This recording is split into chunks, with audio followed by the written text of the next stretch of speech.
एक world war की कहानी जिसमें एक स्नाइपर से हिटलर की पूरी आर्मी डरती थी। ये दुनिया का सबसे खतरनाक स्नाइपर था, अपने दुश्मन को मीलों दूर से उड़ा सकता था।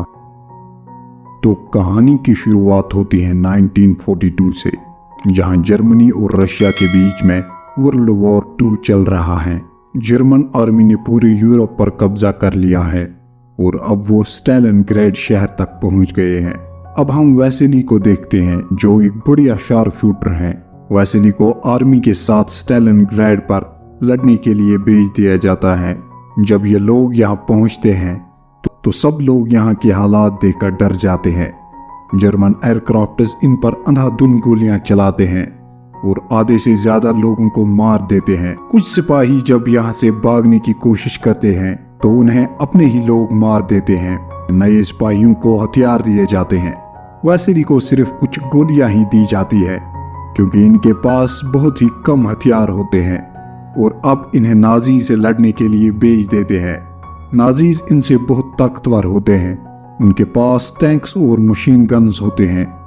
वो इन पर गोलियां चलाते हैं और सब लोगों को मार देते हैं।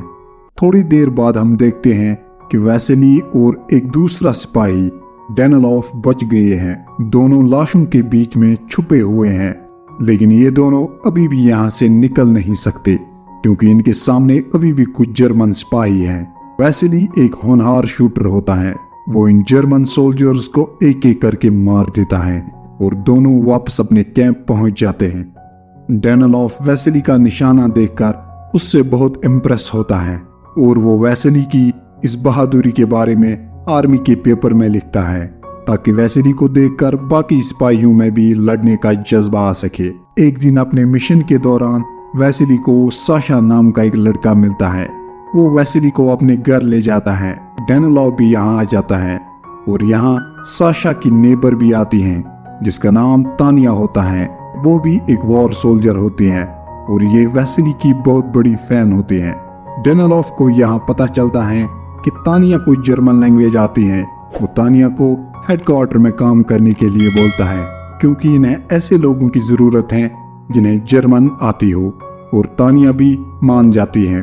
अगले दिन वेसेली अपने साथियों के साथ एक मिशन पर जाता है जहां एक जर्मन स्नाइपर एक बिल्डिंग में छुपा हुआ है और इनके आदमियों को मार रहा है।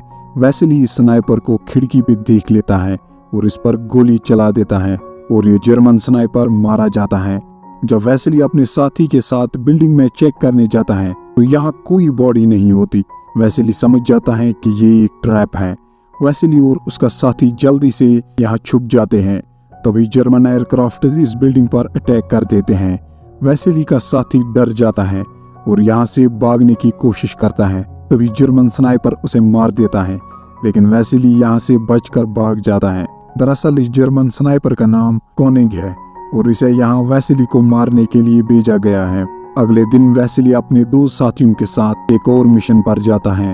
ये लोग एक बिल्डिंग के अंदर जाते हैं जहाँ इनके सामने कुछ जर्मन सिपाही होते हैं, लेकिन ये लोग यहाँ उस जर्मन स्नाइपर कोनिग को मारने आए हैं। वेसेली का साथी अपने हेलमेट को खिड़की से ऊपर उठाता है ताकि कोनिग इस हेलमेट पर गोली चलाए, जिससे इन्हें उसकी लोकेशन का पता चल जाए और ये लोग उसे मार सकें। लेकिन कोनिग समझ जाता है कि ये एक जाल है। वो हेलमेट पर गोली नहीं चलाता। वेसेली और उसके साथी को लगता है कि कोनिग अभी यहाँ नहीं है, इसीलिए ये दोनों यहाँ से निकलते हैं। लेकिन आगे बिल्डिंग का एक हिस्सा टूटा हुआ होता है, तो ये दोनों यहाँ से जंप लगाने का सोचते हैं। जैसे ही ये जंप लगाते हैं, कोनिग इन पे गोली चलाता है और वेसेली का साथी यहीं मर जाता है। वेसेली अब वापस अपने कैंप आता है और डेनिलोफ को कहता है कि मैं उस जर्मन स्नाइपर कोनिग को नहीं मार सकता, वो मुझसे भी अच्छा स्नाइपर है। लेकिन डेनिलोफ वेसेली को भरोसा दिलाता है कि तुम कोनिग को जरूर मार पाओगे। अब वेसेली को पता चलता है कि तानिया हेडक्वार्टर में काम नहीं करना चाहती। तानिया वेसेली को कहती है कि मैं जंग में लड़ना चाहती हूँ और नाजी से अपने माँ बाप का बदला लेना चाहती हूँ। वेसेली उसे अपनी एक राइफल दे देता है। अब हम साशा को कोनिग के साथ देखते हैं। कोनिग उसे चीजों का लालच देकर वेसेली का पता पूछता है और साशा उसे वेसेली का पता बता देता है। अगले दिन जब वेसेली लड़ने जाता है तो कोनिग पहले से ही वहाँ होता है क्योंकि साशा ने पहले ही कोनिग को बता दिया था। जैसे ही वेसेली और उसका साथी पाइप से बाहर निकलते हैं। कोनिग वेसेली के साथी को गोली मार देता है और वो जख्मी हो जाता है। वो वेसेली पर भी गोली चलाता है पर वेसेली यहाँ छुप जाता है। वेसेली की राइफल उससे दूर गिर जाती है। वेसेली अपनी राइफल को वापस लाने की कोशिश करता है लेकिन कोनिग उसकी हर कोशिश को नाकाम कर देता है। वेसेली अपने जख्मी साथी को वापस कैंप भेज देता है जहां वो तानिया और डेनिलोव को सब कुछ बता देता है। तानिया भी अब वेसेली को बचाने के लिए आ जाती है। वेसेली तानिया को कोनिग की लोकेशन बताता है और तानिया शीशे का एक टुकड़ा कोनिग की तरफ घुमाती है जिससे कोनिग को कुछ दिखाई नहीं देता। वेसेली जल्दी से अपनी राइफल उठा लेता है और कोनिग के हाथ पर गोली चलाता है। कोनिग यहाँ से भाग जाता है।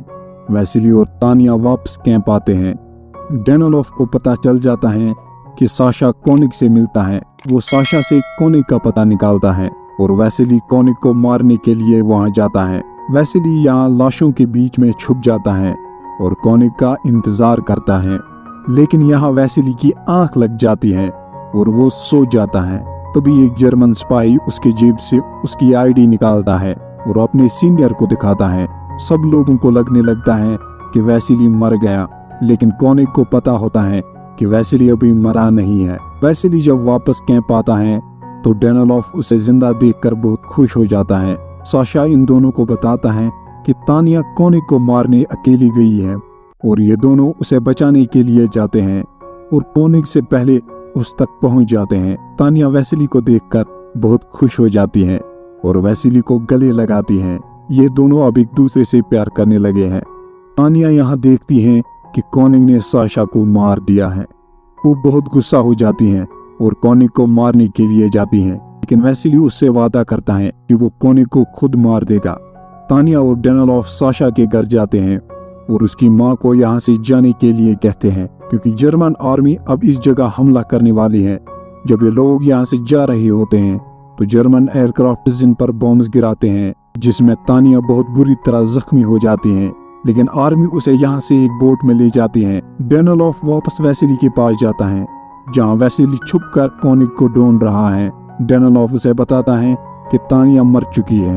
ये सुनकर वेसेली की आंखों में आंसू आ जाते हैं। डेनिलोव जानबूझकर खिड़की से खड़ा हो जाता है ताकि कोनिग इसे गोली मार दे और वेसेली को उसकी लोकेशन का पता चले। कोनिग ऐसा ही करता है, वो डेनिलोव को गोली मार देता है। कोनिग को लगता है कि उसने वेसेली को मार दिया है और अब वो अपनी जगह से जैसे ही बाहर निकलता है उसके सामने राइफल ताने वेसेली होता है। कोनिग को एहसास हो जाता है कि वो हार गया है और वेसेली उसे गोली मार देता है। अब 2 महीने बाद हम देखते हैं कि वेसेली तानिया को ढूंढते हुए एक हॉस्पिटल में आया है जहां वो तानिया को देख लेता है और ये दोनों फिर से मिल जाते हैं और यहीं पर कहानी खत्म हो जाती है।